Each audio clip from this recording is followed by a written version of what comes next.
School में exams अभी खत्म ही हुए थे, एनुअल एग्जाम्स खत्म हो गए थे और हम सब हमारे टीचर्स कॉपीज चेक कर रहे थे, रिजल्ट कंपाइल कर रहे थे। फाइनली जब रिजल्ट कंपाइल होकर मेरे पास आया तो मैं रिजल्ट को देख रहा था और एज यूजुअल कुछ बच्चे बहुत अच्छे नंबर ला रहे थे, कुछ बच्चे एवरेज नंबर लेके आ रहे थे और कुछ बच्चों के बहुत कम नंबर भी आ रहे थे। जब मैंने टीचर्स के साथ मीटिंग ली और मैंने उनको सजेस्ट किया कि हमें एक जल्दी जल्दी की पेरेंट टीचर मीटिंग कॉल करनी चाहिए और ये रिजल्ट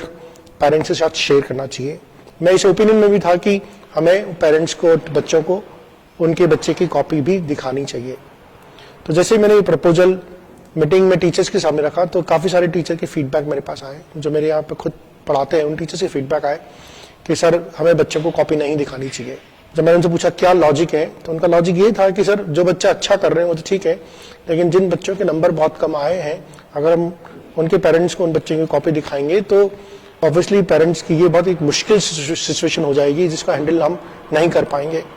तो मैं थोड़ा सा फर्दर और इंटरेस्टेड हुआ कि ऐसा क्यों हो जाएगा, क्यों मुश्किल सिचुएशन हो जाएगी। तो मेरे टीचर्स का लॉजिक था कि सर हम पहले जिन स्कूलों में पढ़ाते थे वहाँ पर हमारा एक्सपीरियंस है कि अगर हम बच्चे को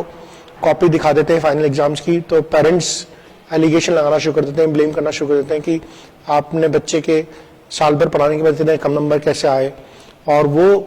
बच्चे को हमारे स्कूल से निकाल लेते हैं, किसी और स्कूल में डाल देते हैं। तो मैंने कहा आप बच्चों को कॉपी नहीं दिखाते कि नहीं सर हम फाइनल की बच्चों को कॉपी नहीं दिखाते हैं, बल्कि अगर किसी बच्चे के कम नंबर आते हैं तो हम उसको ज्यादा नंबर दे देते हैं या हम उसकी कॉपी खुद फिलअप कर देते हैं। मुझे लगता है अगर ऐसा एकेडमिक सिस्टम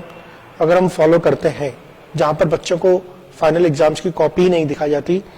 तो वो असेसमेंट टेस्ट का क्या मतलब है जहां पर बच्चे को ये ही नहीं बताया जाता कि उसने क्या सही किया क्या गलत किया। क्यों हम इस चीज से डरते हैं कि अगर हम एक ट्रू पिक्चर दिखा देंगे तो पेरेंट्स हमसे नाराज हो जाएंगे या हम पे ब्लेम करना शुरू कर देंगे या बच्चे का स्कूल चेंज कर देंगे। और अगर हम ऐसा करते हैं तो हम बच्चे को छोटी क्लास में पास करते हुए चले जाते हैं, 6, 7, 8, 9 में पास करते हुए चले जाते हैं, हम उसको बहुत अच्छे नंबर देते हुए चले जाते हैं, लेकिन जो बच्चा वो बोर्ड का एग्जाम देता है या 12th में बोर्ड का एग्जाम देता है या 10th में बोर्ड का एग्जाम देता है वहां जाके बच्चा अटक जाता है। तो मुझे ये लगता है कि ये एक बच्चे को और उसके पेरेंट को इल्यूजन में रखना है और ये अनफॉर्चुनेटली हमारे यहाँ के स्कूल्स में बहुत रैम्पेंट हो रहा है। हम पेरेंट्स को शॉर्ट टर्म में हैप्पी करने के लिए अच्छे मार्क्स दे देते हैं, बच्चे के मार्क्स अच्छे नहीं भी आ रहे हैं तो अभी उसको A ग्रेड दे दिया जाता है या A+ ग्रेड दे दिया जाता है या B+ ग्रेड दे दिया जाता है। हालांकि वो बच्चा हो सकता है C ग्रेड के लिए डिजर्व कर रहा हो, लेकिन उस बच्चे को रोका नहीं जाता है या उस बच्चे का फीडबैक सही नहीं दिया जाता है। मैं बच्चे को फेल करने के पक्ष में नहीं हूं, लेकिन कम से कम अगर किसी बच्चे ने मैथ्स का पेपर दिया है और उस पेपर में 80 में से उसके अगर 20 मार्क्स आए हैं तो आप पहली मीटिंग में तो पेरेंट को यही बताइए कि आपके बच्चे के 20 मार्क्स आए, उसको कॉपी भी चेक कराइए। पेरेंट को तो सही असेसमेंट आप बताइए। वो एक अलग बात है कि आप जब फाइनल मार्कशीट बनाए उसमें आप 20 की जगह बच्चे के मार्क्स 30 दिखा दें या 40 दिखा दें, जो सभी लोग कर रहे हैं,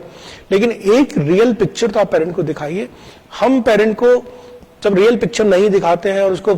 बिना बताए 20 की जगह 20 मार्क्स बढ़ा दिए, 40 कर दिए, 50 कर दिए, तो पेरेंट को